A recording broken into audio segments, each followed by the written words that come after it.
Okey, Assalamualaikum, salam sejahtera. Anda bersama saya lagi, Ehsan Dahaya. Pastinya ini untuk episod Lan Berdagang. Kali ini saya berada di kebun tanaman sayuran yang ada dekat tangan saya ini. Sebenarnya tak ada kat tempat lain. Ini adalah sawi Sungai Bidut.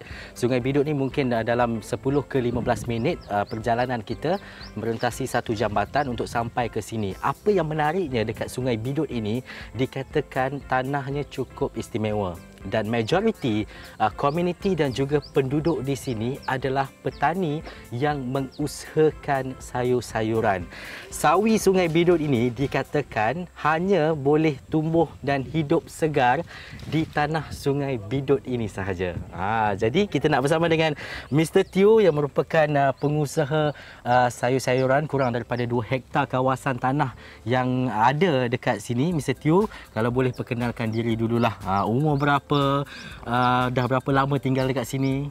Saya nama Teo Kiew Sing, umur 34. Saya tinggal sini kira 10 tahun. Tanam sayur kan ini sudah 9-10 tahun. Ini macam lah.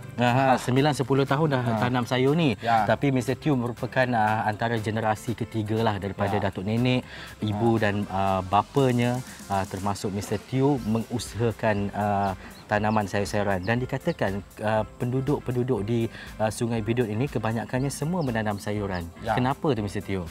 Ini kan tempat tanah atau bagus. Ya. Dia kan untuk tanam sayur cepat besar macam Wujang. Wujang dia tanah pun pandai longgar-longgar sikit lah. Macam marau, dia tak perlukan siram banyak air. Dia punya tanah dia akan ada sikit air, kasih naik dia malang. Ini kan tempat tanah kan payak punya tempat. Dalam masa yang sama, Mr. Teo, kita nak tahu jenis-jenis tanaman. Kalau yang dekat tangan saya ini adalah sawi Sungai Bidut ataupun sawi bunga. Dan dikatakan dia tumbuh segar dekat tanah sini saja. Kalau kat tempat lain dia jadi apa tu, Mr. Teo? Dia jadi tidak pandai besar. Habis kurus-kurus semua.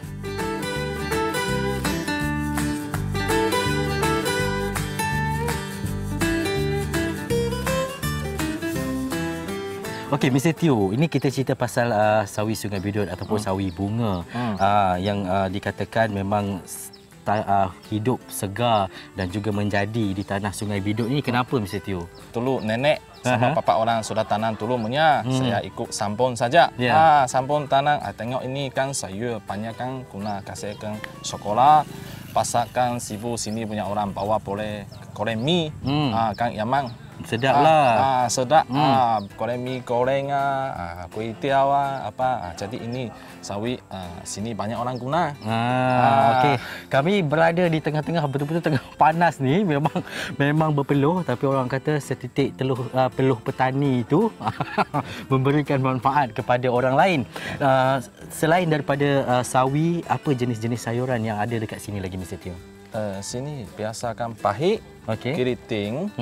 Ini nama bola-bola, bola-bola, lagi cai sing, xiao bai cai, sawi putih, kangkung, bayam juga, macam tu lah. Macam-macam jenis sayur ada bayam. Kalau saya jadi Mr. Teo, seronok lah. Tak payah pergi pasar, kutip je kan dekat kebun sendiri. Tapi saya ada nampak juga ada tanaman-tanaman sayur-sayuran lain macam terung ke atau apa benda-benda, ada ke tidak? Ada juga, tapi tanah sikit-sikit juga. Okey. Saya tanah sikit-sikit untuk pun sekolah guna saja. Okey. Mr. Teo, kalau dekat sini apa sayuran yang paling mendapat sambutan ataupun yang paling banyak sekali orang nak? Kangkung sama bayam sawi lah. Ini tiga bangsa. Sawi ni kangkung, kangkung bayam juga. Kangkung dan juga bayam lah.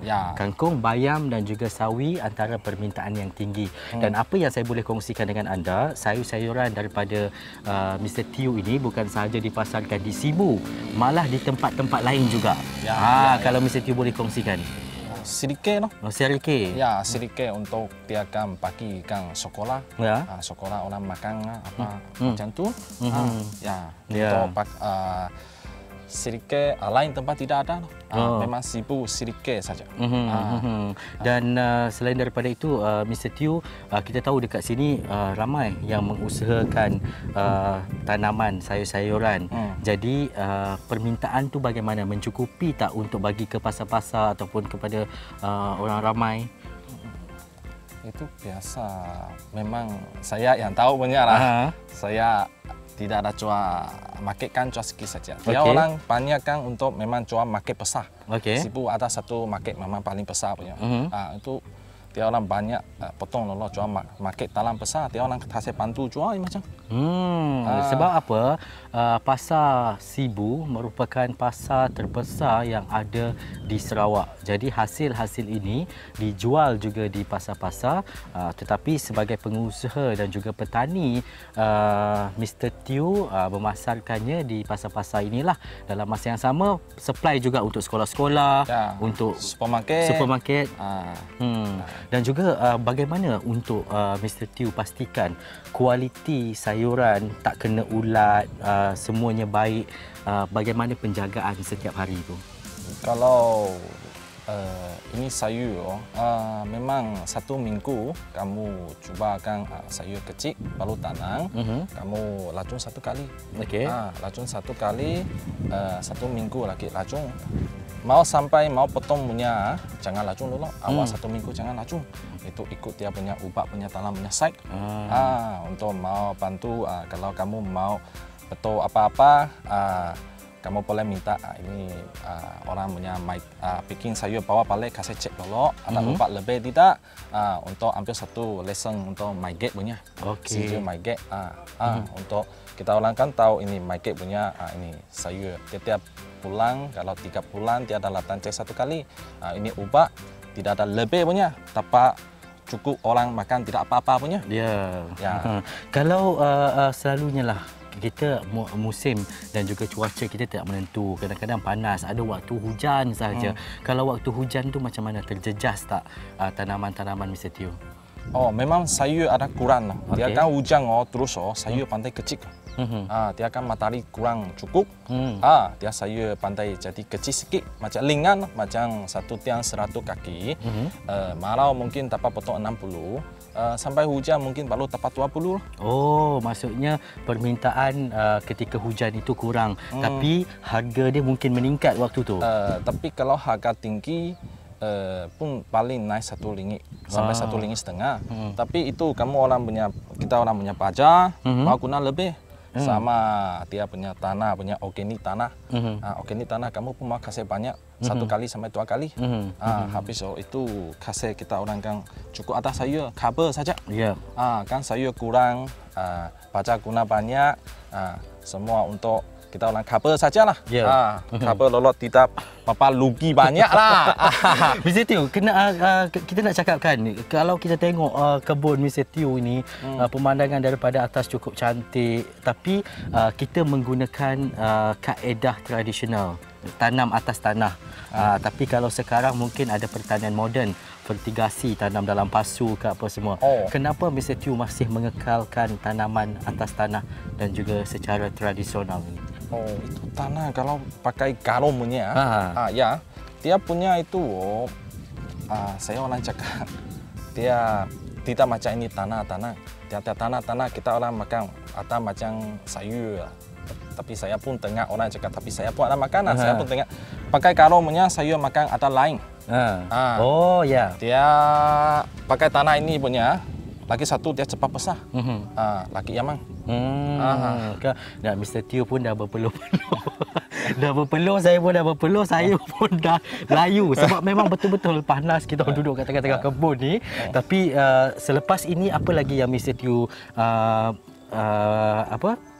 cadangkan ataupun yang diharapkan supaya tanaman ini lebih banyak? Ada tak plan untuk sewa tanah lagi ke ataupun buka kebun dekat tempat lain ke?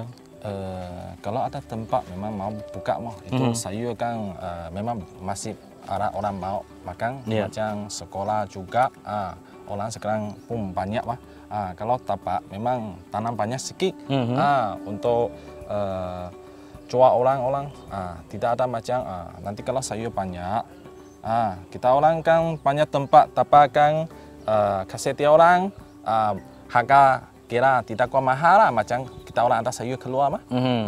Kalau ada tanaman, kalau kita orang dapat minta macam ada tempat, kalau siapa-siapa itu YP dapat bantu juga lah. Tempat jadi tempat murah, sewa kita orang buka tanam sayur juga. Nanti sipu tidak cakap hujan kuat tidak ada sayur. Dan juga dapat bekalan makanan ataupun bekalan sayuran itu mencukupi bukan sahaja untuk penduduk Sibu, malah mungkin Sarawak selepas ini kan, kalau tanah tu lebih besar macam Mr. Teo cakap.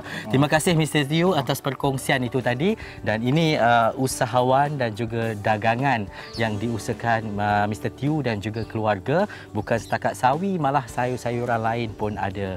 Dan kami mengucapkan supaya maju jaya dan mungkin lebih besar lagi kebun Mr. Teo selepas ini, lebih banyak orang makan sayur, lebih sihat orang selepas ini. Okey, terima kasih kepada anda yang menonton Lan Berdagang untuk episod kali ini. Saya Ihsan Nahaya. Assalamualaikum dan jumpa lagi.